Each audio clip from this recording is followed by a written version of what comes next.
experienced that yesterday, I thought, but didn't say. We were at the hotel when Emily visited with fruit, wine, and snacks. When are we going back? She asked. Tomorrow, but we haven't tried the hot springs yet. Let's stay another day, I suggested. Her eyes lit up. Let's do it. I posted more photos on social media, captioning it, "Can't wait to go home." Emily liked the post, followed by Mary and John.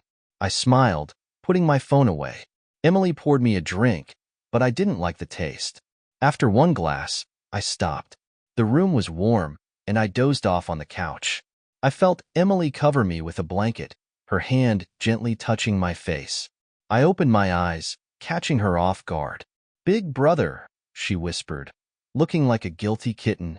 "Come here," I said, and she moved closer. I pinched her cheek. "Remember our deal? I pay, and you come if you want. If not, it's fine." Her eyes dimmed. "I know." I patted her head. "Go to bed." Mary picked me up at the airport, looking for Emily. "Where's your friend?" She went back. Why would she be with me? I opened the glove compartment, finding an electric shaver. When Mary got in, I handed it to her. "Whose is this?" She froze. "It's mine." I waved the shaver. "Which man is so bold?" Her face showed panic. "Why aren't you talking?" I teased.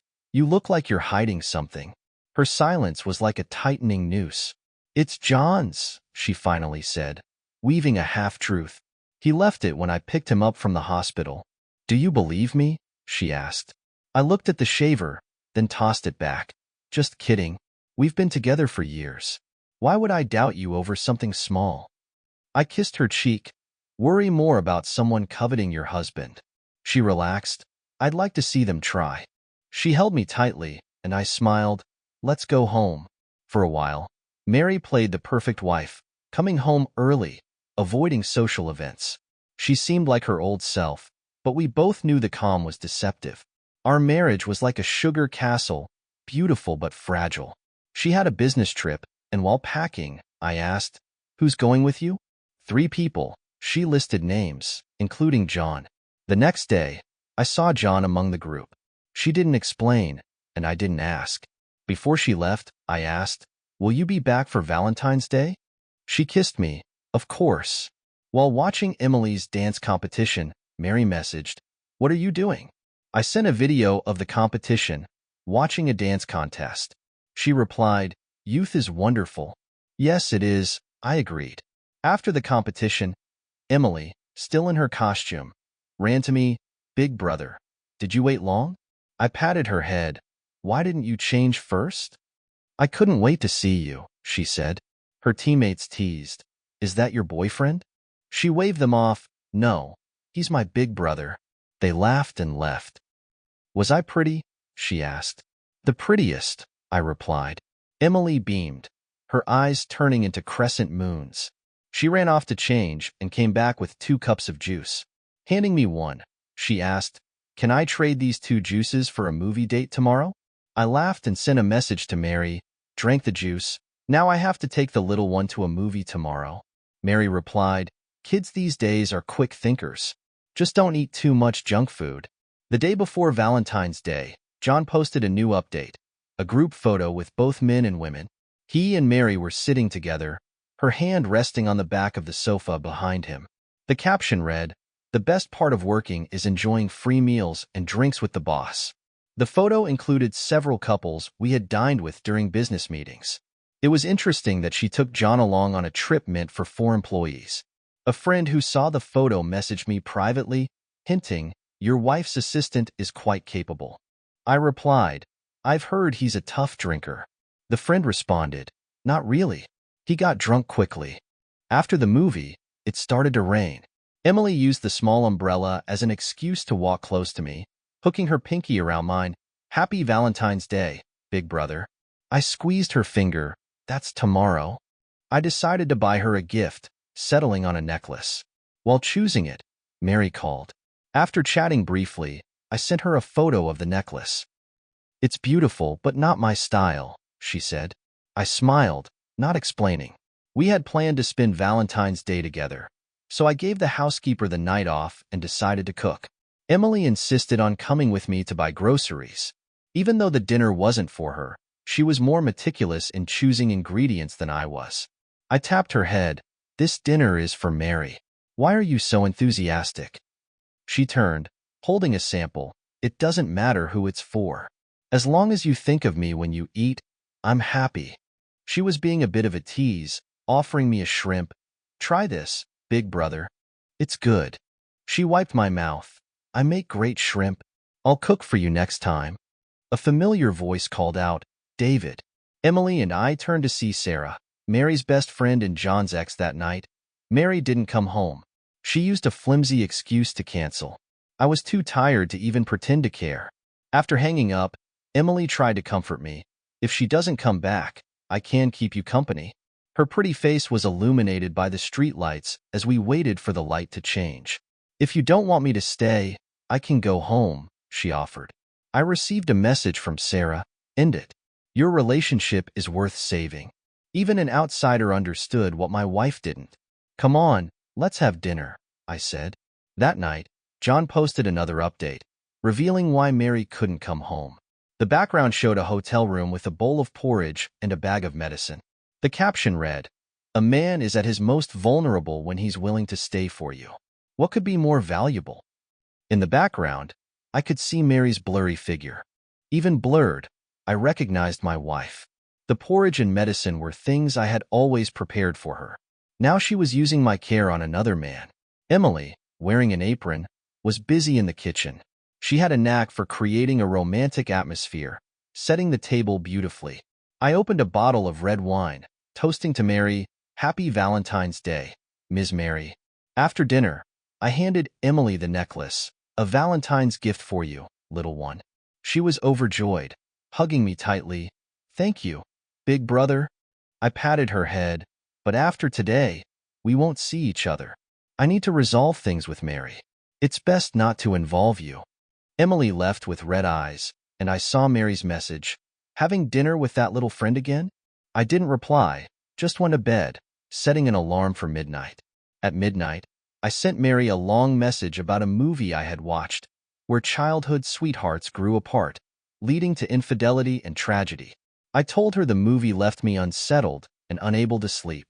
I called her, let it ring for a few seconds, then hung up and turned off my phone. Mary rushed home in the early morning, frantically searching for me. David, David, she called, her voice growing more desperate. She found me in the guest room, pretending to wake up groggily. Mary, why are you back? She hugged me tightly. You scared me to death. I feigned confusion. What's wrong? She held my face. You sent those messages and then turned off your phone. I was afraid something happened to you.